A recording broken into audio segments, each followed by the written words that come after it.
Good afternoon, welcome to జీవన రేఖ. ఈ రోజు ముక్కుకు సంబంధించిన అలర్జీ గురించి డిస్కస్ చేద్దాం. దీని గురించి మాట్లాడడానికి మనతో ఉన్నారు హోమియోకేర్ ఇంటర్నేషనల్ నుండి డాక్టర్ సురేందర్ రెడ్డి. డాక్టర్తో మాట్లాడాలనుకునే వారు కాల్ చేయవలసిన నంబర్స్ 9948503555 లేదా 0406660603 36 నంబర్స్కి కాల్ చేయండి. డాక్టర్తో మాట్లాడచ్చు. గుడ్ ఆఫ్టర్నూన్ అండి. Good afternoon. మనం చాలా రకాల అలర్జీలు చూస్తూ ఉంటాం. ప్రధానంగా ముక్కుకు సంబంధించి ఎలాంటి అలర్జీస్ వచ్చే అవకాశం ఉంది? ముక్కుకి సంబంధించి మనం రెండు రకాల అలర్జీస్ చూసే అవకాశం ఉంటుంది. దాంట్లో ఫస్ట్ అలర్జిక్ రైనైటిస్ అని అంటాము, అలర్జిక్ సైనసైటిస్ అని అంటాము. సో అలర్జిక్ రైనైటిస్ అంటే కంటిన్యూస్గా ముక్కు నుండి ద్రవ పదార్థాలు లాంటి సెక్రీషన్స్ రావడాన్ని మనం అలర్జిక్ రైనైటిస్ అని అంటాం. అంటే ముక్కు కారడము, దాంతోపాటు సివియర్గా పోస్ట్ నేసల్ డ్రిప్ అంటే ముక్కు వెనకల భాగంలో ఈ ఎక్కువ సెక్రీషన్స్ రావడం వలన ముక్కు బ్లాక్ అయిపోయే అవకాశం ఉంటుంది. కంటిన్యూస్గా ముక్కు నుంచి ద్రవ పదార్థం లాంటిది లేకపోతే సెక్రీషన్స్ ఎక్కువ అయిపోయి దీని ద్వారా వచ్చే కండిషన్ని మనం అలర్జిక్ రైనైటిస్ అని అంటాము. సో అలర్జిక్ రైనైటిస్ కంటిన్యూస్గా చిన్నపిల్లల్లో మనం ఎక్కువగా చూస్తుంటాము. పెద్దవారిలో తర్వాత యూజువల్గా ఓల్డ్ ఏజ్లో చాలా తక్కువగా ఉంటుంది.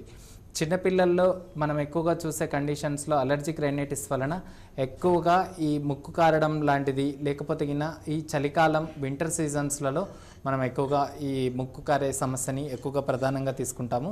దీంతోపాటు ఫీవర్ కానీ లేకపోతే జ్వరం రావడం కానీ ఇలాంటి సమస్యలతో పాటు అసోసియేటెడ్ అయినప్పుడు ఇది యూజువల్గా వైరల్ అటాక్స్ తోటి ఎక్కువగా ఈ అలర్జిక్ రైనైటిస్ వచ్చే అవకాశం ఉంటుంది. రైట్. సైనసైటిస్ ఎవరికి వచ్చే అవకాశం ఉంటుంది? రైనైటిస్ వచ్చేసరికి చిన్నపిల్లలు ఎక్కువగా చూడొచ్చు. సైనసైటిస్ మనం రెండు ఏజ్లలో చూస్తాము. ఫస్ట్ ఏంటంటే చిన్నపిల్లల్లో above age of 7 years 8 years తర్వాత యూజువల్గా అండర్ 7లో ఎక్కువగా మనం చూస్తాం.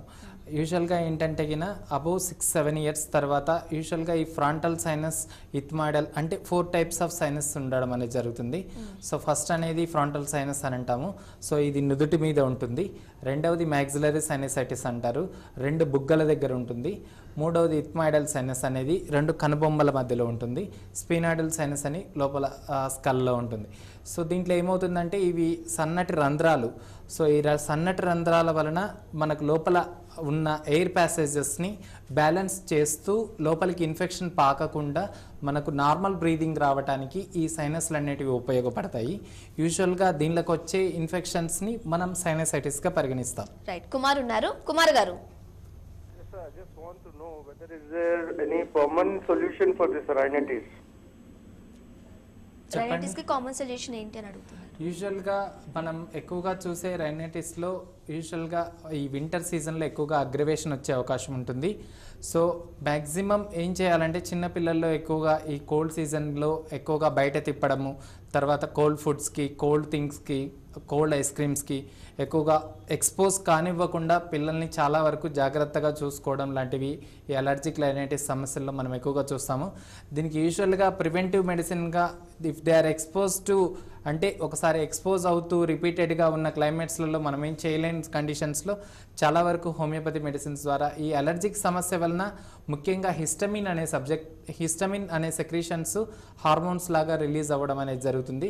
సో ఈ హిస్టమిన్ అనే సెక్రీషన్స్ వలన ఎక్కువగా పిల్లల్లో ఈ యాంటీ అలర్జిక్ సబ్స్టెన్స్ మాదిరి ఎక్కువగా ఉండటం వలన చాలా వరకు పెయిన్ఫుల్ లాగా ఈ అలర్జిక్ రైనైటిస్ లాంటివి ఎక్కువగా అయిపోవడం అనేది జరుగుతుంది. సో ఈ అలర్జిక్ సమస్యలు అనేవి ముఖ్యంగా ఇమ్యూన్ సప్రెస్ డిసార్డర్గా మనం కన్సిడర్ చేస్తుంటాము. సో ఇమ్యూనిటీ లెవెల్స్ పెంచుకునే దానికి మనం మందులు ఇస్తే చాలా వరకు తగ్గే అవకాశం ఉంటుంది. నెక్స్ట్ మొహద్దీన్ ఉన్నారు. మొహద్దీన్ గారు మాట్లాడండి డాక్టర్. నమస్కారం అండి డాక్టర్ గారు. నమస్తే సార్, చెప్పండి. నేను ఒక 2 months బ్యాక్ అండి ఊరికి వెళ్ళాను. బిఫోర్ సైనస్ ఉంది నాకు. ఓకే. అయితే మొన్న ఊరికి వెళ్ళిన తర్వాత వైరల్ వచ్చింది. So started with throat pain. Okay. Throat pain అయినాక దాని తర్వాత మెల్లమెల్లగా ఫీవర్ రాలేదు, బట్ థ్రోట్ పెయిన్ తో స్టార్ట్ అయింది. దాని తర్వాత నేను యాంటీబయాటిక్ వేసుకున్నాను. 3 days లో తగ్గిపోయింది. ఓకే. దాని తర్వాత మళ్ళా ఒక 1 month తర్వాత again I had some severe headache అండి. Okay. Severe headache and light ఒక 1 minute తర్వాత ఇట్లా గుమ్ చెక్క వచ్చినట్టు అనిపిస్తుంది. ఓకే. జస్ట్ 1 minute అలా సెకండ్స్ లో వస్తుంది, మళ్ళీ వెళ్ళిపోతుంది అలా.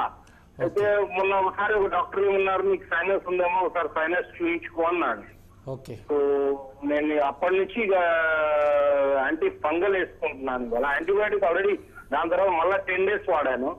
ఓకే సిటిక్సిమ్ వాడాను. 10 days తర్వాత కూడా నాకేం అనిపించలేదు. హెడేక్ పోవట్లేదు నాకు. ఓకే మెయిన్ ఏమైనా పరీక్షలు ఏమైనా చేయించారా?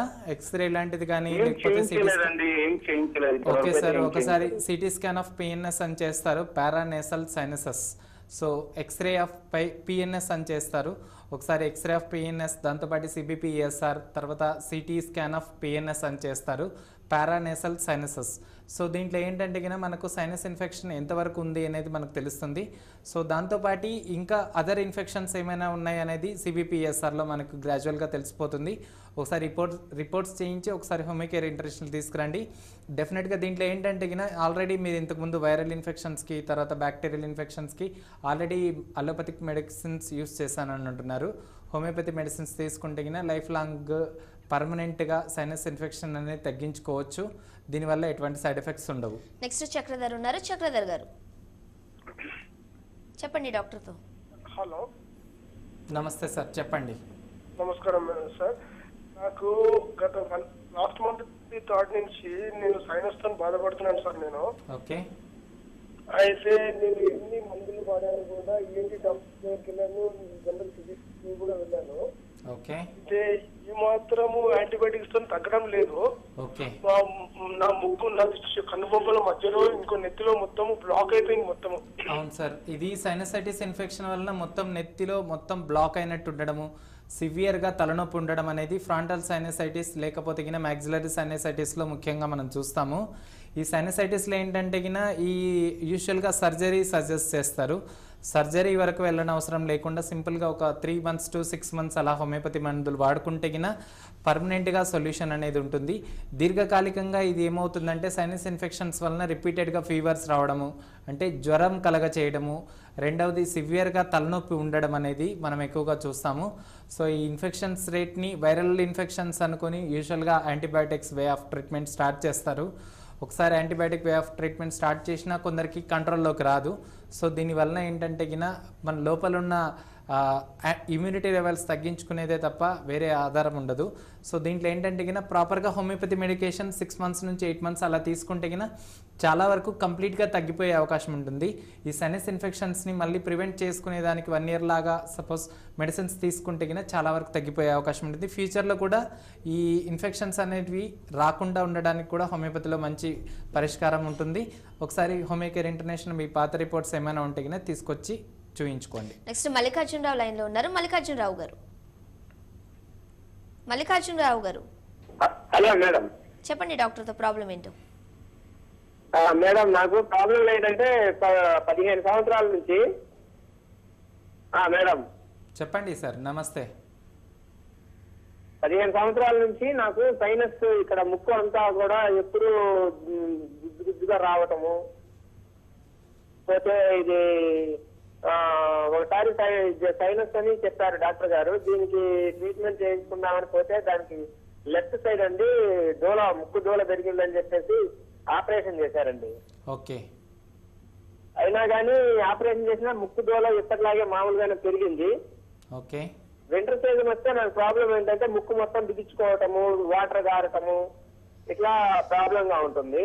ఓకే. సో నేను సిట్రిజిన్ టాబ్లెట్ ఒకటి వేసుకుంటూ డ్రాప్స్ కొంచెం ఫ్రీగా అవడానికి డ్రాప్స్ వాడుతున్నాను సార్. దీనికి నాకు శాశ్వత పరిష్కారం కావాలి సార్. ఓకే సార్, మీరు ఆల్రెడీ ఇంతకుముందు ముక్కులో డీవియేషన్ అంటే సెప్టల్ డీవియేషన్ అని అంటాము. సో దీన్ని డీవియేటెడ్ నేసల్ సెప్టమ్ అని అంటారు. సో దానికి యూజువల్గా సర్జరీ చేస్తారు. సర్జరీ చేసిన దాంట్లో ఆ ముక్కులో కండ పెరగడం వలన దానికి సర్జరీ చేసి సర్జరీ వలన సెట్ చేస్తారు. సో దాన్ని మనం డిఎన్ఎస్ అని అంటాం. సో దానికి ఆల్రెడీ మీరు ట్రీట్మెంట్ తీసుకున్నారు. సో దాని వలన ఇన్ఫెక్షన్ రేట్ అనేది యూజువల్గా సైనసైటిస్ ఇన్ఫెక్షన్లో ఏమవుతుందంటే మొత్తం తల మొత్తం దిమ్ముగా ఉండడము, హెడేక్ రావడము, సివియర్గా రన్నింగ్ నోస్ అంటే కంటిన్యూస్గా జలుబు అనేది ఉండడము, ఈ శీతాకాలంలో ఎక్కువగా ఈ సిమ్టమ్స్ అన్నీ అగ్రివేషన్ ఉండడం అనేది మనం ముఖ్యంగా చూస్తాము. దీంతోపాటు ఈ యూజువల్గా ఏవైతే సిమ్టమ్స్ ఉంటాయో సిమ్టమ్స్ని బట్టి ప్రాపర్గా ట్రీట్మెంట్ తీసుకుంటే గిన ఒక 1 year ఆఫ్ ట్రీట్మెంట్ కంటిన్యూస్గా సైనసైటిస్ ఇన్ఫెక్షన్కి హోమియోపతిలో తీసుకుంటే చాలా వరకు తగ్గిపోయే అవకాశం ఉంటుంది. ఫర్దర్గా ఫ్యూచర్లో రాకుండా ఉండే అవకాశం కూడా ఉంటుంది.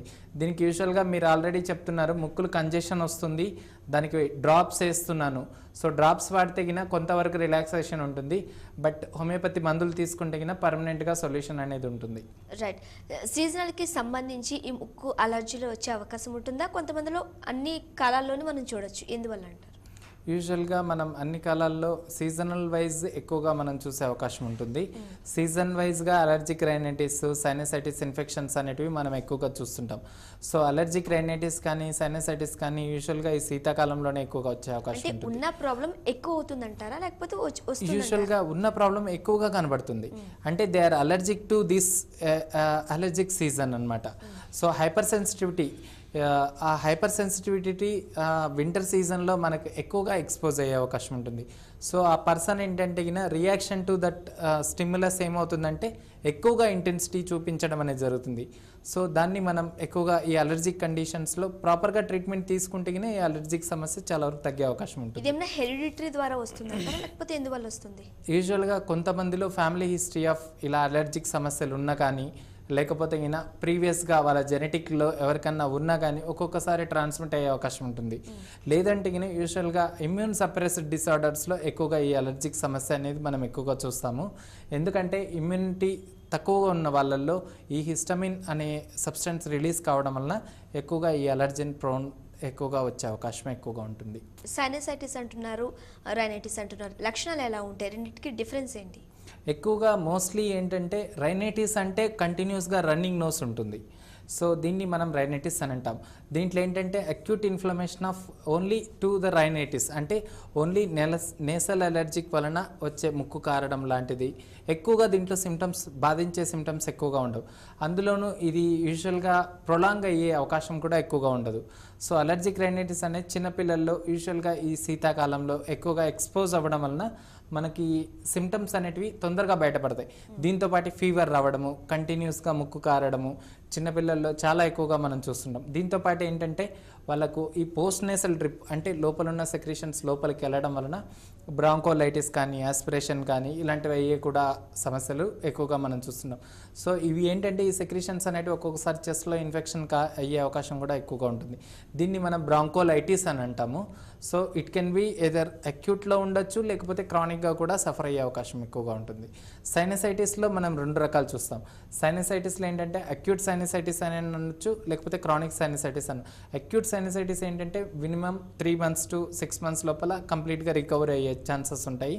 క్రానిక్గా ఏంటంటే మోర్ దాన్ 6 months సఫర్ అయ్యే అవకాశం ఎక్కువగా ఉంటుంది. రైట్. మీరు సైనసైటిస్లో 4 రకాలుగా చెప్పారు. ఒకటి తలలో ఉన్నట్లయితే, 2 చీక్స్లో ఉంటుంది, నెక్స్ట్ హెడ్లో ఉంటుంది అన్నారు. ఎట్లా దాన్ని మనకి ఎలా తెలుస్తుంది? సో ఫస్ట్ ఏంటంటే ఇంతకుముందు నేను చెప్పినట్టు సిటీ స్కాన్ ఆఫ్ పిఎన్ఎస్ కానీ, ఎక్స్రే ఆఫ్ పిఎన్ఎస్ కానీ, సో కొన్ని డయాగ్నోస్టిక్ క్రైటీరియాస్ ఉంటాయి. సో ఆ డయాగ్నోస్టిక్ క్రైటీరియాస్ తర్వాత ఫిజికల్ ఎగ్జామినేషన్ వలన మనం చాలా వరకు ఎంతవరకు సైనసైటిస్ ఇన్ఫెక్షన్ ఎక్కువగా ఉంది, సో ఆ సమస్యలు ఏంటంటే మనకు రిపీటెడ్గా మనం ఎక్స్రే ఆఫ్ పిఎన్ఎస్ లేకపోతే సిటీ స్కాన్ ఆఫ్ పిఎన్ఎస్ తర్వాత సిబిపి, ఈఎస్ఆర్ దాంట్లో ఇన్ఫెక్షన్ రేట్ ఎంతవరకు ఉంది, ఎంతవరకు సివియారిటీ వస్తుంది.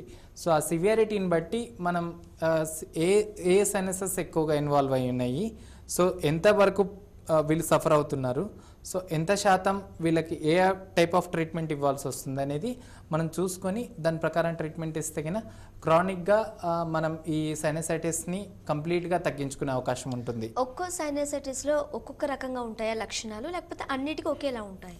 అన్నిటికీ కామన్గా ఏంటంటే ఒక్కొక్క సైనసైటిస్లో ఇప్పుడు suppose think of frontal sinus ఉంది. సో మనకు ముఖ్యంగా ఫ్రాంటల్ సైనస్ అనేది ఎక్కువగా నుదుటి మీద ఉంటుంది. సో నుదుటి మీదనే ఎక్కువగా తలనొప్పి ఉండడము, దాంతోపాటు తల మొత్తం బరువుగా ఉండటము, సో ఇలాంటి లక్షణాలు కనబడతాయి. ఇప్పుడు మ్యాక్సిలరీ సైనసైటిస్ ఉంది. సో దీంట్లో ఏంటంటే ఈ చిక్స్ మీద బుగ్గల పక్కన 2 వైపులా సివియర్గా నొప్పి ఉండడము, దాంతోపాటు బ్యాక్టీరియల్ ఇన్ఫెక్షన్ ఏమైనా ఉంటే, సో వైరల్ కానీ బ్యాక్టీరియల్ కానీ ఇన్ఫెక్షన్స్ ఏవైనా ఉంటే సో ఆ ఏరియా మొత్తం సివియర్గా ఇన్ఫ్లేమ్డ్ అయిపోవడము, సో దాంతోపాటు ఫీవర్ రావడము, తర్వాత కంటిన్యూస్గా హెడేక్ లాంటిది ఉండడము, తల మొత్తం బరువుగా ఉండడము, సో ఇలాంటి సిమ్టమ్స్ కూడా మనం ఎక్కువగా చూస్తుంటాం. సో దీంట్లో ఏంటంటే ఎంతవరకు ఎంత శాతం మనకు సైనసైటిస్ ఇన్ఫెక్షన్ అనేది ఉంది. సో దీంతోపాటు కొన్ని రకాల కండిషన్స్ కూడా ఉంటాయి. అంటే హెడ్ బాత్ చేయడం వలన కానీ, ఎక్స్పోజ్ టు అంటే కోల్డ్ వెదర్కి ఎక్కువగా ఎక్స్పోజ్ అయినప్పుడు ఏమవుతుందంటే ఈ కోల్డ్ వెదర్ అటాక్స్ వలన కూడా ఒక్కొక్కసారి సైనస్ ఇన్ఫెక్షన్స్ ఎక్కువ అయ్యే అవకాశం కూడా మనం ఎక్కువగా చూస్తుంటాం. రైట్, ముక్కుల అలర్జీ గురించి మరింత డిస్కస్ చేద్దాం చిన్న బ్రేక్ తర్వాత. చూస్తూనే ఉండండి TV1.